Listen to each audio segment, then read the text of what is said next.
بسم اللہ الرحمن الرحیم۔ السلام علیکم۔ اس ویڈیو میں ہم تفسیر ابن کثیر ضیاء القرآن کو آگے کنٹینیو کریں گے۔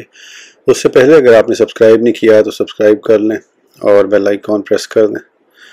تو شروع کرتے ہیں سورہ بقرہ آیت نمبر 142 143 142 143۔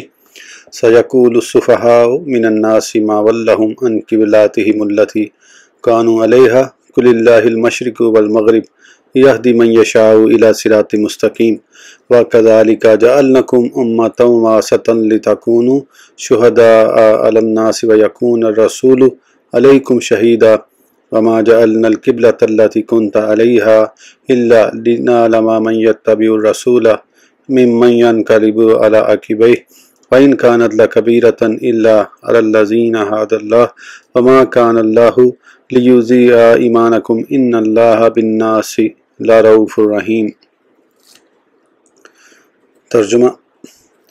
اب کہیں گے بے وقوف لوگ کہ کس چیز نے پھیر دیا ان مسلمانوں کو اپنے قبلے سے جس پر وہ اب تک تھے۔ آپ فرمائیے اللہ ہی کا ہے مشرق بھی اور مغرب بھی، ہدایت دیتا ہے جسے چاہتا ہے سیدھے راستے کی طرف، اور اسی طرح ہم نے بنا دیا تمہیں اے مسلمانوں بہترین امت تاکہ تم گواہ بنو لوگوں پر، اور ہمارا رسول صلی اللہ علیہ وسلم تم پر گواہ ہو۔ اور نہیں مقرر کیا ہم نے بیت المقدس کو قبلہ جس پر آپ اب تک رہے، مگر اس لیے کہ ہم دیکھ لیں کہ کون پیروی کرتا ہے ہمارے رسول صلی اللہ علیہ وسلم کی اور کون مڑتا ہے الٹے پاؤں۔ بے شک یہ حکم بہت بھاری ہے مگر ان پر بھاری نہیں جنہیں اللہ نے ہدایت فرمائی، اور نہیں اللہ کی یہ شان کہ ضائع کر دے تمہارا ایمان۔ بے شک اللہ تعالیٰ لوگوں پر بہت ہی مہربان اور رحم فرمانے والا ہے۔ تفسیر۔ کہا گیا ہے کہ سفہاء سے مراد یہاں مشرکین عرب ہیں۔ زجاج کا یہ قول ہے۔ بعض علماء کا خیال ہے کہ اس سے مراد یہودی علماء اخبار ہیں۔ مجاہد سے یہی منقول ہے۔ صدی کی رائے میں اس کا مطلب منافقین ہے، لیکن یہ آیت عام ہے اور اس کا مصداق سب لوگ ہو سکتے ہیں، واللہ اعلم۔ بخاری کا قول ہے، حضرت برا سے مروی ہے کہ رسول اللہ صلی اللہ علیہ وسلم نے 16 یا 17 ماہ بیت المقدس کی طرف منہ کر کے نماز پڑھی۔ آپ صلی اللہ علیہ وسلم کو یہ بات ازحد پسند تھی کہ مسلمانوں کا قبلہ بیت اللہ ہو۔ خانہ کعبہ کی طرف رخ کر کے آپ نے سب سے پہلے عصر کی نماز پڑھائی۔ کچھ صحابہ نے بھی آپ کی اقتداء میں نماز ادا کی۔ ان نمازیوں میں سے ایک شخص نکلا، اس کا گزر ایک مسجد پر ہوا، وہ لوگ نماز پڑھ رہے تھے۔ اس نے کہا کہ میں اللہ کے نام سے گواہی دیتا ہوں کہ میں نے نبی صلی اللہ علیہ وسلم کی میت میں مکہ کی طرف منہ کر کے نماز پڑھی ہے۔ وہ سب اسی حالت میں بیت اللہ کی طرف پھر گئے۔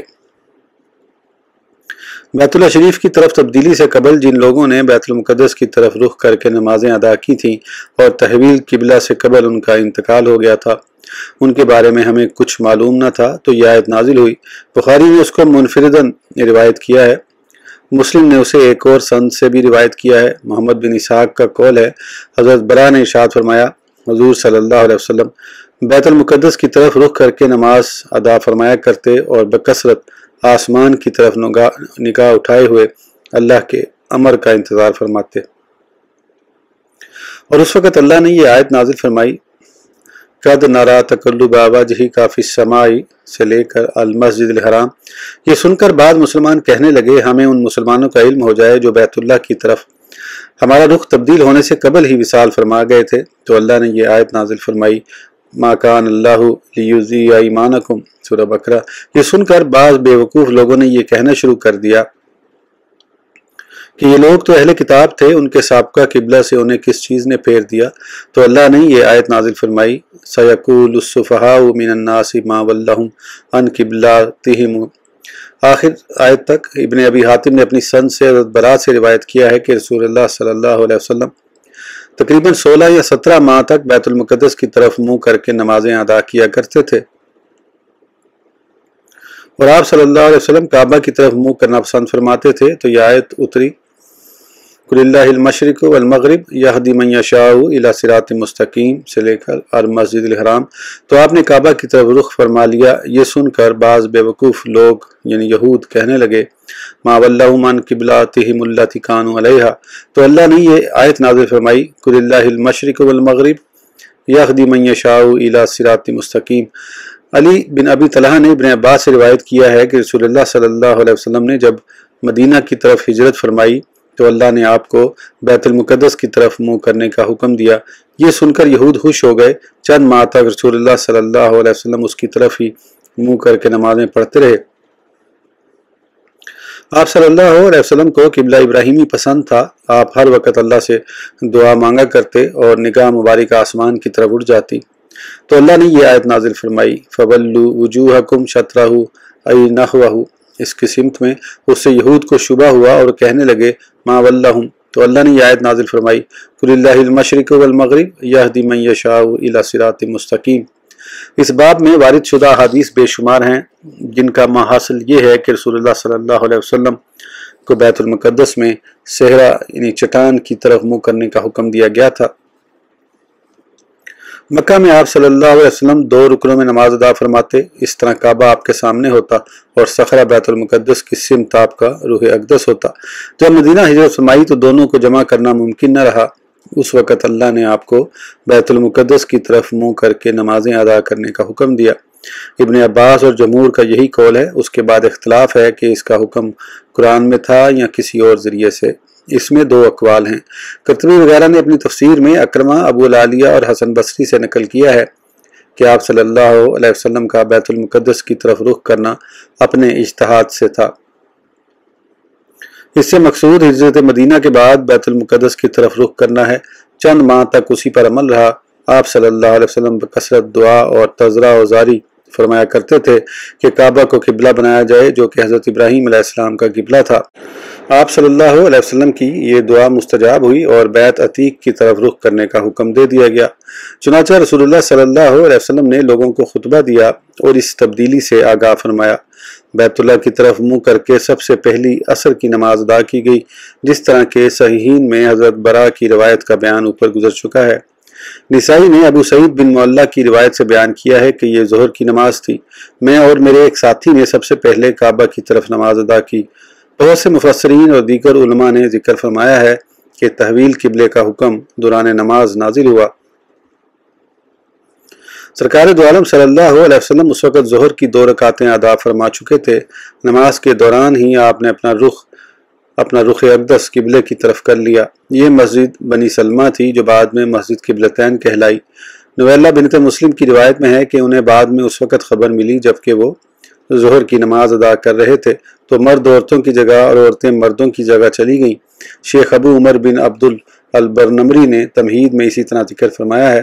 اہل قبلہ کو اگلے دن فجر کی نماز میں پتہ چلا، جیسا کہ صحیحین کی روایت میں حضرت ابن عمر سے مروی ہے کہ قباء میں لوگ فجر کی نماز میں تھے کہ کسی آنے والے نے آ کر خبر دی کہ رسول اللہ صلی اللہ علیہ وسلم پر آج رات قرآن کریم نازل ہوا ہے اور آپ کو کعبہ کی طرف متوجہ ہونے کا حکم دیا گیا ہے، تم بھی رخ بدل لو۔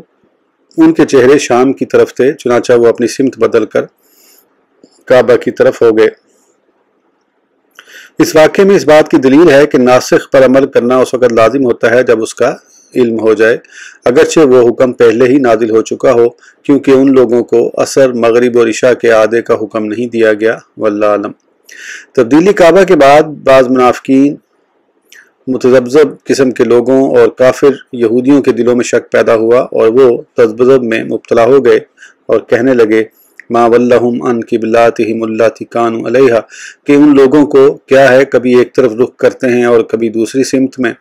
تو اللہ نے ان کے جواب میں فرمایا قل اللہ المشرق والمغرب، حکم صرف اور صرف اللہ کا چلتا ہے۔